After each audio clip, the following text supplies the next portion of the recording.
Welcome. This is the first unit, I should say the first lesson, first lecture of our nuclear chemistry topic. A little bit of background, I think, is in order. Let's recall that the atom, the scientific atom, really came into being at the beginning of the 19th century with John Dalton.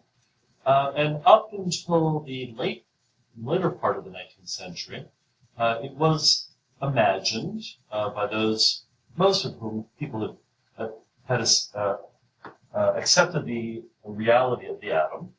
But for them, it was considered to be a solid sphere, which did not break down. That's the key of the word atom, that which cannot be divided any further. There was a fellow by the name of Becquerel, and Becquerel was studying uranium salts. You might recall uranium is or was the basis of the atomic bomb. He was studying salts based upon uranium, and he recognized the following phenomenon, at least what he thought to be a phenomenon, that when uranium salts, or solid uranium, was exposed to sunlight, that sunlight would excite the atoms of uranium, which would then release light of a different frequency. It would phosphoresce, and that energy could be captured on photographic film. He decided to study this, but of course, whether it had to permit sunlight, or sunlight had to be available on a sunny day. But it wasn't helping him out. The weather was overcast. So he took his uranium salt and he took his sample of uranium salts and he put them away in a drawer. For whatever reason, he decided he put the film together with the uranium sample. And as luck would have it, he decided to develop the film. And when he developed the film, he found out that the film did have the shape of the container.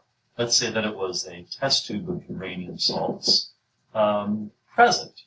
So he had to conclude the following, that the uranium salts, without any excitation from the sun, that wasn't necessary, gave off a kind of radiation, kind of like an X-ray. X-rays were known for about 30 or 40 years prior to that. But you did not have to you weren't required to irradiate the sample of uranium salt. It just kept producing this radiation on its own.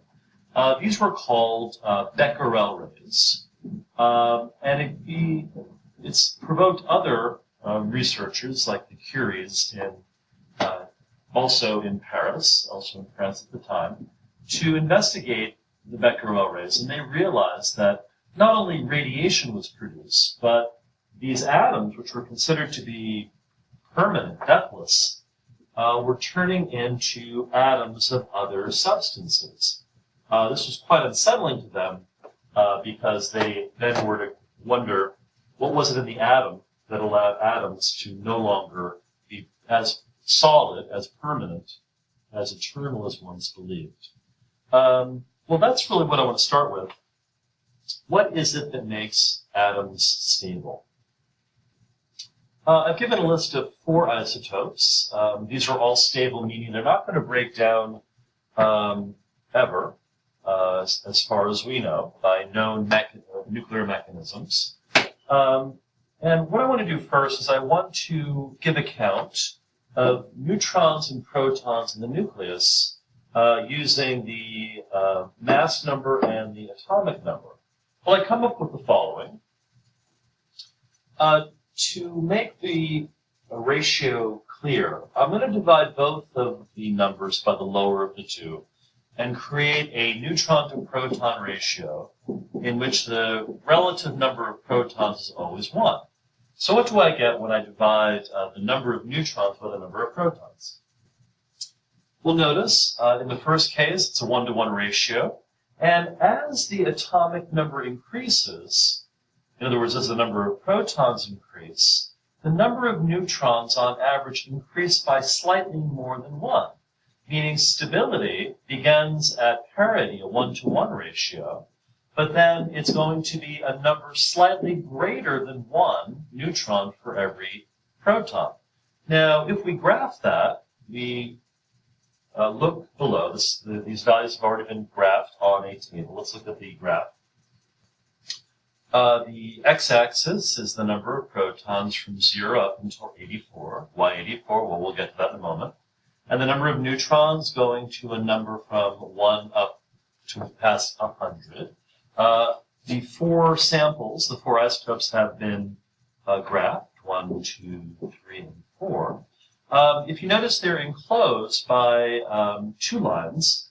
This line represents a ratio of neutrons to protons. It's always 1 to 1. Notice here there are 40 protons for 40 neutrons here. There are 20 here. There are 80 for 80. The second line is double that. There are 2 neutrons for every 1 proton. Notice 40 protons for 20 protons. And notice what happens when we look at our data from up top. The first, calcium 40, is exactly a 1 to 1 ratio. In fact, all of the elements from hydrogen up through calcium follow a 1 to 1 ratio. But then something interesting happens. Notice the next point deviates from a pure 1 to 1 to slightly more than 1 neutron for every proton. But as I keep increasing my number of protons, that goes more. Now I get to from a 1.3 to 1 ratio. That's the 1.5 to 1 ratio. And that continues as I go all the way up to bismuth. By the way, this here is considered a zone of stability. The isotopes follow this general pattern, but of course, in some cases, you might have slightly more protons and neutrons, slightly more neutrons and protons, but they're all clustered around this, essentially an average of a 1 to 1, veering in the direction of a 2 to 1 ratio. Now, we hit a wall here at 83. Why? Well, it turns out that above 83, 84 and above, if I have 84 or more protons, the isotopes that result are totally unstable. There are no stable forms. So that's why the zone of stability stops here. In fact, I should really cross that out. As I said, it hits a brick wall here. There are no stable forms for isotopes. So if we generalize, we'll say the following. The stability of the nucleus depends on the ratio of neutrons to protons. For the first 20, it begins as it's a 1 to 1 ratio of neutrons to protons. As I add more and more protons, I need more neutrons to stabilize the nucleus. So by the time I reach bismuth, it's upwards of 1.5 to 1. But past bismuth, you have so many neutrons that there are no number of neutrons that can stabilize such a nucleus, for reasons that we'll go into. But this is really the big idea for today. This is why nuclei decay. They have a ratio that departs from what we would call that sweet spot, that zone of stability. Well, that's the introduction. That's lesson number 1. The next lesson we'll talk about the actual radiations that result when a nucleus decays. Thank you, and see you next time.